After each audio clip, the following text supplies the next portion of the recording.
everyone, welcome to another episode of Beards and Board Games with me, Georgie. Today I'm going to be reviewing Odin Ravens by Osprey Games. This game is a two-player game. It was a rehash of a game that was originally out in 2002, I believe, done by Cosmos. Game's designed by Thorsten Gimmler, like I said, a two-player game. The idea is that Odin releases his ravens around the world to keep watch, to keep guard, and you play as those ravens. Use both race in opposite directions around the globe. The first one to make it back to Odin with the news is the winner. It's a really interesting game, and the artwork, as you can see already by the box, is phenomenal in my opinion. I really enjoy this artwork. I think I'm maybe giving a bit too much away already. I think we should just go and take a look at Odin's Ravens. So this is the box for Odin's Ravens. I just want to quickly show you how it opens. Pretty unique. I know Osprey Games have done a couple of ones like this in the past, but it's a really sweet inlay. After I've thrown it about, of course. It doesn't look as sweet.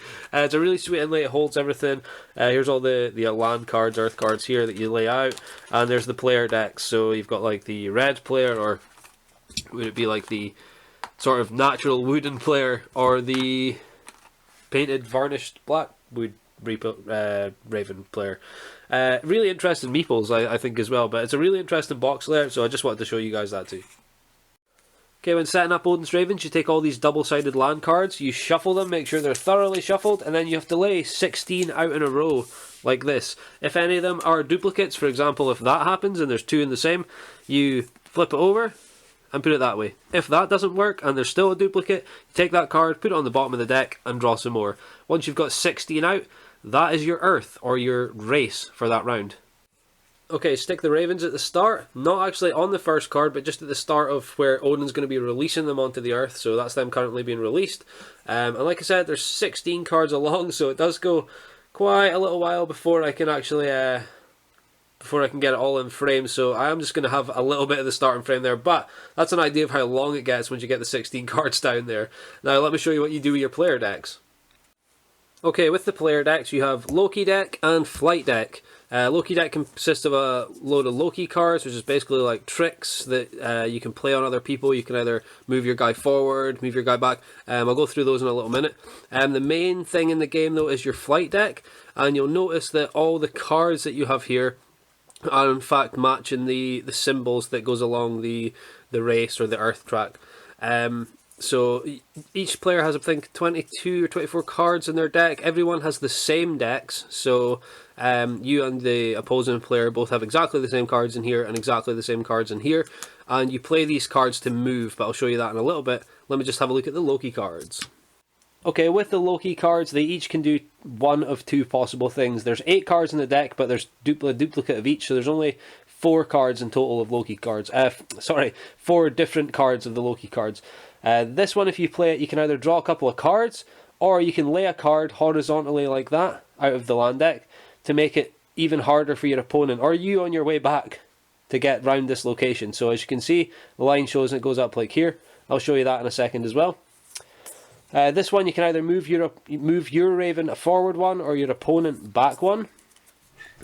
This one, you can actually switch 2 cards in the land deck, or sort of on Earth, to make sure it's make an easier route for yourself, or you can slide one halfway down like that to make it easier for one person, because there'll be a blank space here, which means you can just skip that and possibly hinder the other person. But again, you've got to watch, because it can hinder you on the way back too.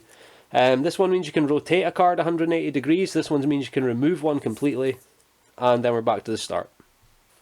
Okay, now that I've shown you the cards, let me show you exactly how you race and how you play the game. So each player will draw 5 cards, and you can choose what pile you draw them from, either from your Loki deck or your Flight deck. And those cards, I've chosen to go all for Flight, because I always like to get an early start.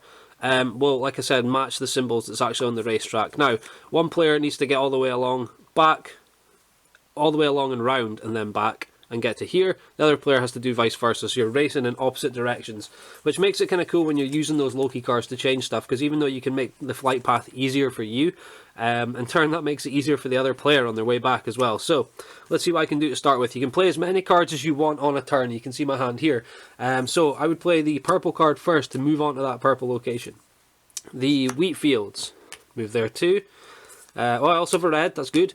So 3 spaces in. Now the problem is I don't have another purple, so I could stop And when you stop, you can draw 3 cards at the end of your turn, and again, that can be from either deck. It's entirely up to you.